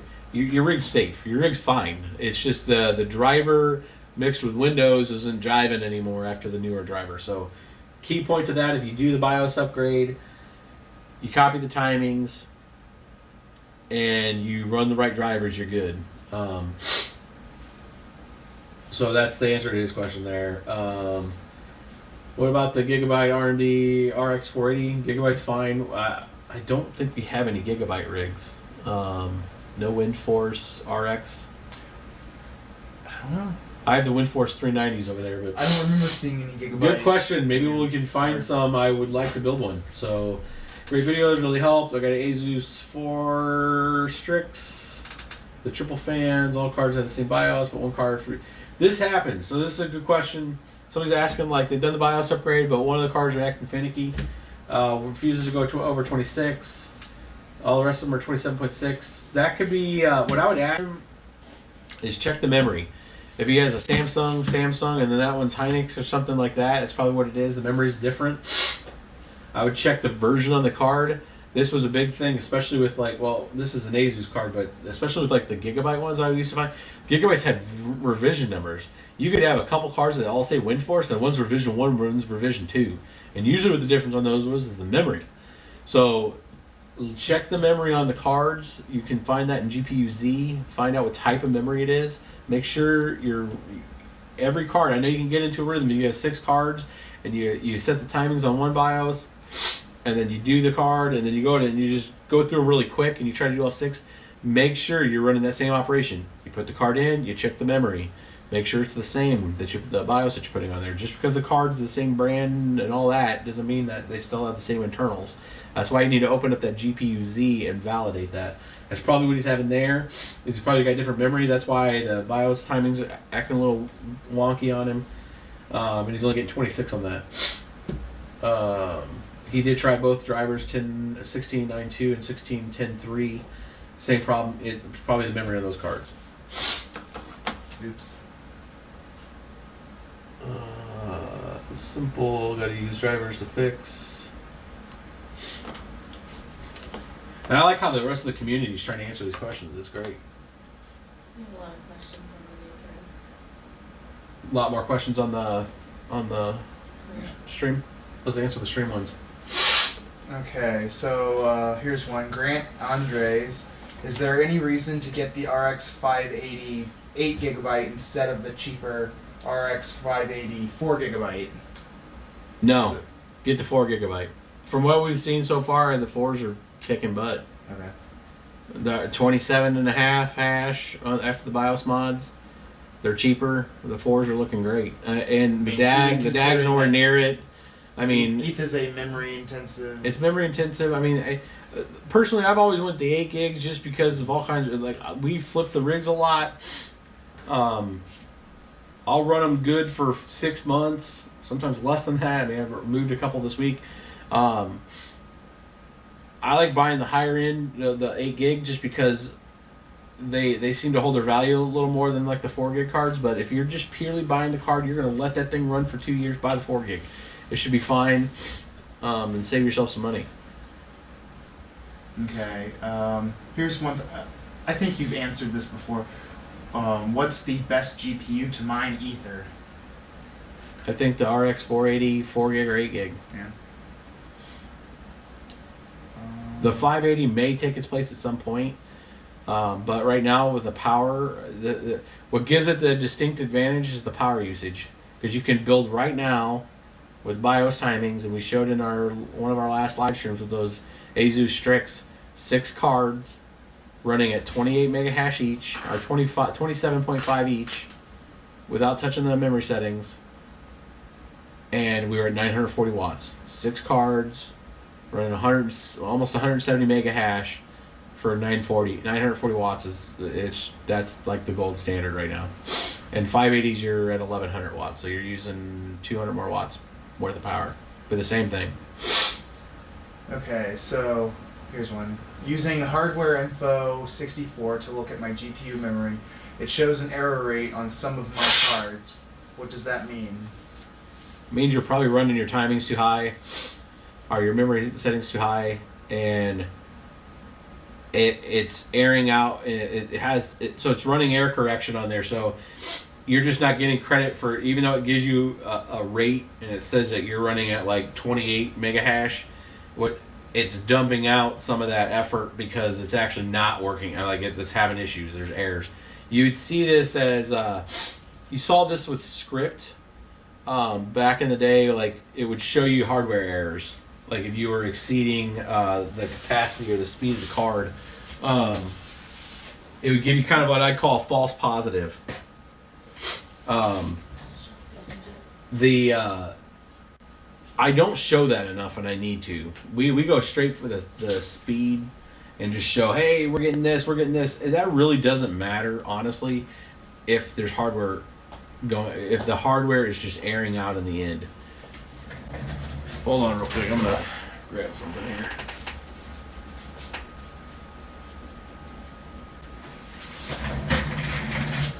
All right. People that are kind of older in mining, it used to be part of the miner interface. It would actually expose all those errors.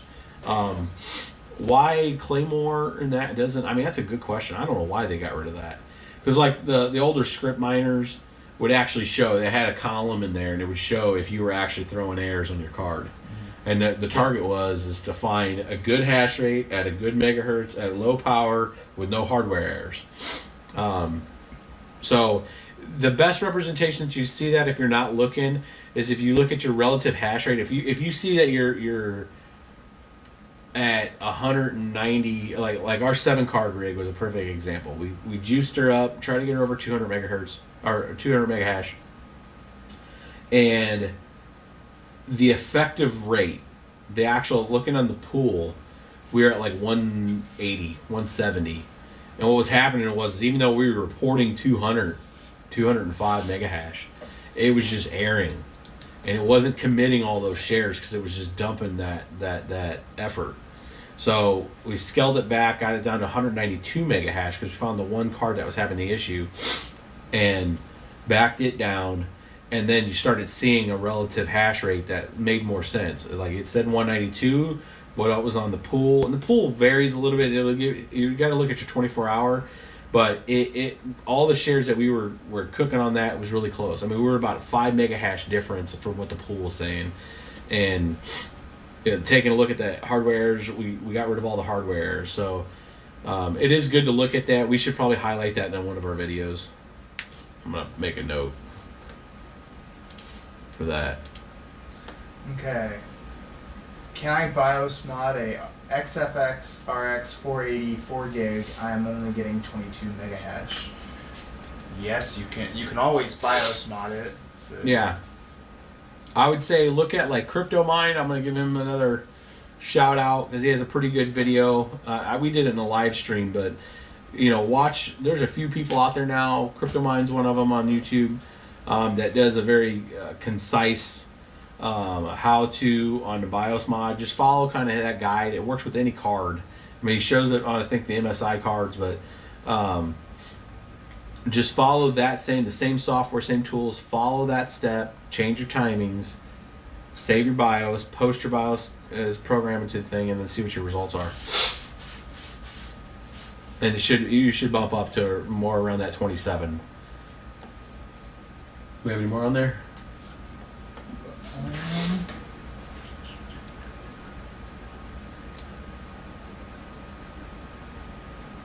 Not questions. I'll go through a few more on the video, and then we'll wrap up here.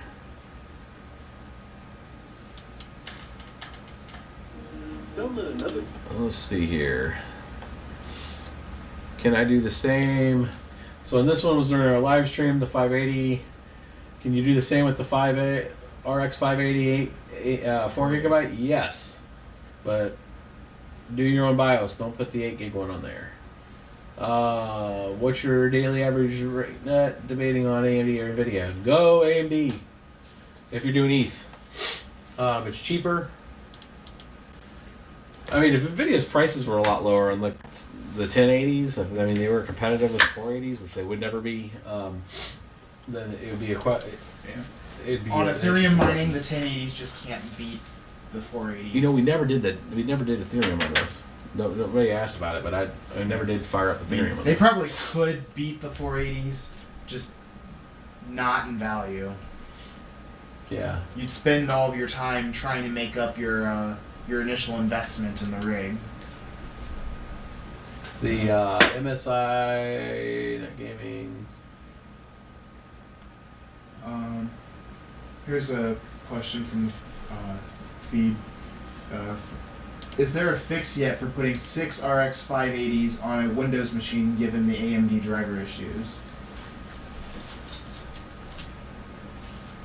Is the what one? I missed that one time. I just nuked that the one guy that had the same comment. It was on this video too, so I removed it because it was like on one video. It's fine.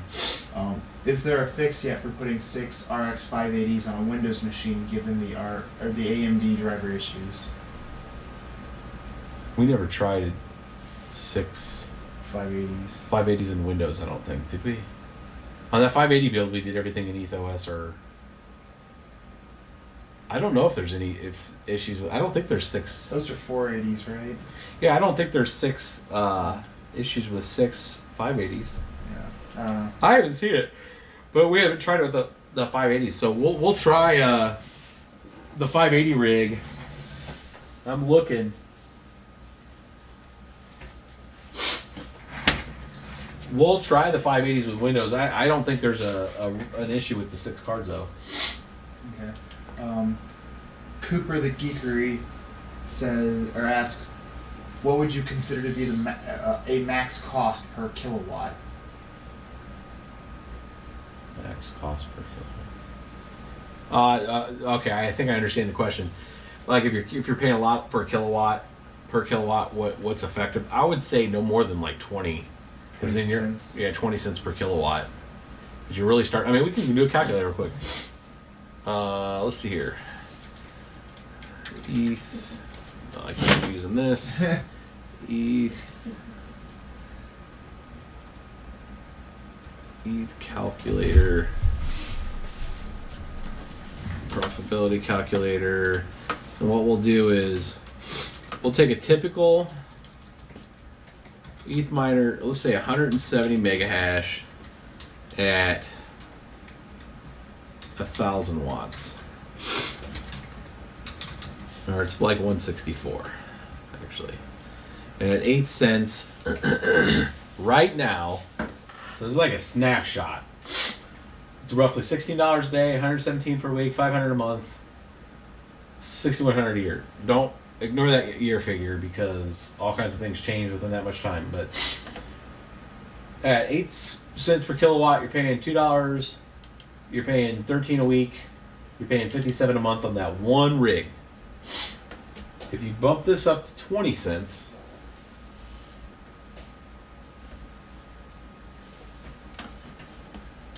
you're now paying $5. 33, 144. So you went from what, $50 to $144 a month. You're still profitable. I mean,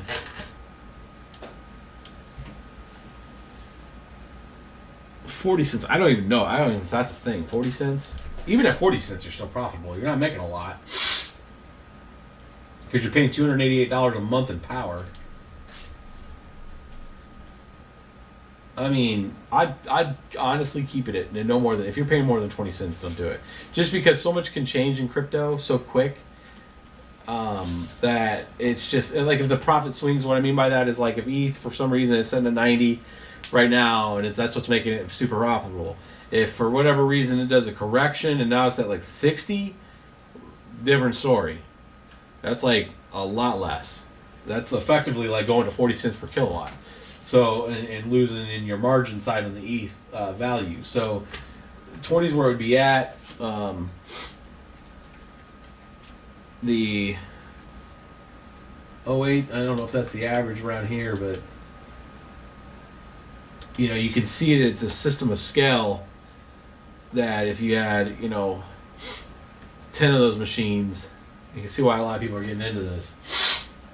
That's $5,000 a month. That's profit. It's almost 60 ETH right now for 10 of those rigs. For almost 2 giga hash. $61,000 a year. What other questions that we got here? How much time do we got on the stream? What's the stream at right now? It's at 150. 150? We'll go to 2 hours and we're going to cut it. So we got 5 minutes. Or 10 minutes-ish.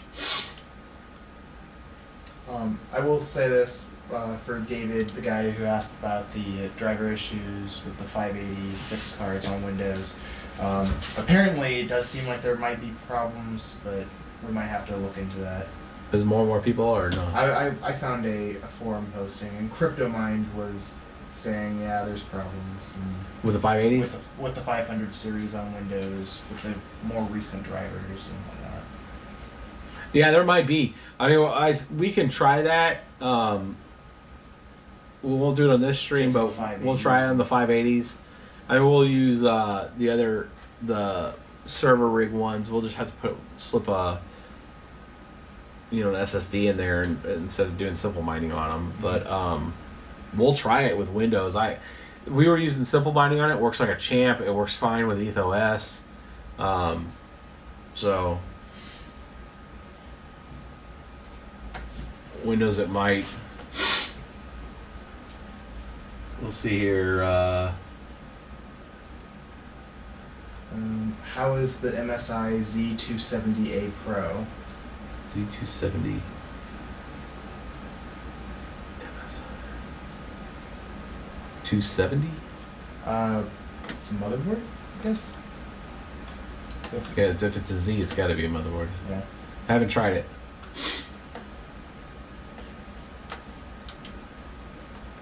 The 370 is in here. This rig. Did I turn that back on? I did, didn't I? Here's a question. Says I have Sapphire Nitro Plus, Radeon RX 470 overclock, 4 gig. Are they good at mining ETH? Yes. Which one's that? 470 Sapphire Nitro Plus. Yeah, those are great. 4 gig. Yeah, the Nitro Plus 4 gigs. Yeah. The 470. Go for it. The 470, the 480s, 570s, and 580s are all great. Hopefully the Vegas will be great too. These weren't too bad either. These were the 370s. I don't remember what these actually were doing. We have a video on these, I think. Yeah, we did it. We did a whole strict video of these. These are the strict 370s. Is this the 2 gig or 4 gig? This was the 4 gig models. These were hard to find, actually, the 4 gig versions of these. Weren't the 370s getting in like the mid to upper teens? I think so. I think they were 18s, 18-ish. Mm-hmm. They were like the old R9 280s in speed. I'll have to plug this in and see what it does again. We moved most of the 370s, but you can find them so cheap. Seeing if I had any other comments here. Should I start mining ETH with my 290s again? You can. If you have cheap power. Yeah, if you have cheap power. Else, just buy some new, cheaper 480s. Let's put it this way: it's profitable. It's Yeah. absolutely profitable. It is. If you have 290s, you got sunk cost, which means you already paid for them. Then yes. But you're gonna have higher margin with cheaper, Much less- higher. or more power efficient cards. It'd be cheaper for you or it'd be better for you to take those 290s, put them on eBay, sell them for like $100 a piece or $80 a piece. I don't even know what they go for on eBay right now. Damn it. Sink a little bit of cost into buying some newer cards, and then Let's see here. profit. R9 290. I'm gonna show you guys the trick here. You look the card up, you come all the way down here at the bottom, you look at sold, and you look at completed listings. That means it's done. They're done. 135. Crazy talk. 170. Somebody bought one of those for.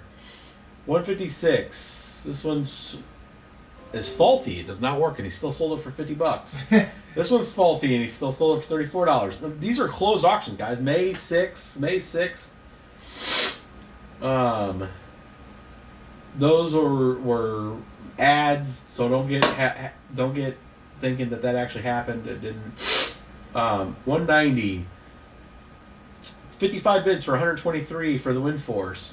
102, 142. So you're talking over $100. So let's think about this for a second. You're gonna pay some eBay fees. You're gonna pay a fee, PayPal fee, whatever. If you're able to get $150 out of that card, and you get back into your pocket, let's say 110, you're gonna pay $40 in BS fees. If you don't have an eBay store, pro tip: if you're gonna sell a lot on eBay, like you're gonna sell a 6-card rig or something like that, go on pay the $19 or something for the store. Okay, that takes your rate that eBay is going to charge you down from 10% down to 4%. You do the math on how much 10% per card is going to cost you. One card sold at $150 is going to cost you $15. If you have 6 cards, it's a math problem. So go in there, turn the store on, pay your $19 to eBay. Then you only charge 4% per successful auction that closes. So it saves you that gap. 11% on each card. That's a lot. I mean, you're selling $150 cards, they're saving you like $15 a piece. So go out there, turn the store on, sell all your 290s. If you have a 6-card 290 rig, sell them all. If you have a 6-card 290 rig, good chances are you have 2 power supplies, because that's what it took to power 6-card 290, which means you could build 2 rigs off those 2 power supplies, because more than likely they're 1,000 watt to 1,200 watt power supplies. So take those 2, split them into 2 rigs, sell all your 290s, get your $100 a piece for them, and you can go buy 4 gig RX 470s for about the same money, $125. So your 470s are your best bet. Bequeath your 290s to the world and get rid of them. Even if everybody right now took this video and just went and sold all their 290s, you're still gonna get $100 for them. They're still pretty good gaming PC graphics cards. So, and get your 470s. Suck up all the 470s and 480s off that market. You're gonna get a lot better deal out of it, and you're gonna save a lot less power. I mean, you're talking a lot less power. So, that's a pro tip. Okay, what is the best OS to run run for ETH? Windows, ETHOS, or other? I guess it's really it depends. I like ETHOS. I'm kind of liking simpling.net, but I'm kind of lazy, so it allows me to configure everything and then just go. Yeah, simplemining.net's probably overall. I mean, you don't have to be a super techie, but you got to kind of read, and you got to. It's easy to set up. I mean, it's easy for us because we've done it a million times. You just got to get it configured right once, and then every rig that you build, you get an image of this operating system with your, I guess, account email address. Yeah. And you plug it in, and it automatically grabs all of your configurations from your account and loads them on the rig. We need to do a video on that. Yeah. So we will do a video on simplemining.net and show you guys how to use it. I'm by no means saying that that's the best OS to get. Yeah, I would say the rationale is it's free, first off. Okay. He does take a minor fee, I think. Right? Does he? Yeah, I think he takes a 1% minor fee. We'll have to see on that. So if you're using Claymore, you're paying a minor fee, and that came back into that margin video I had a few videos back. You'll understand, like, you're going to pay a little bit for that free, so you're not paying. I think you pay a little bit with ETHOS too. I'm going to look at that. ETHOS you pay per license. So if you're going to have like 5 rigs, it gets expensive. I mean, that's another $40, $50 a piece. I like ETHOS. It's simple. It works. I plug and play. It's worked a lot for us. But Windows is just Windows is finicky. You got to shut down everything. You don't want it to update. You know, the 5 rigs that I built just in the last 2 weeks, the Windows box is the one I had to mess with the most. Let's just put it that way. The other ones just plug and play. They turned on. I didn't have to mess with them. So that gives you an indication. We have any more? We about at time. Said you wanted to cut off at the 2-hour mark? Yeah, we're there. Yeah, it's at the 2-hour mark. All right, guys.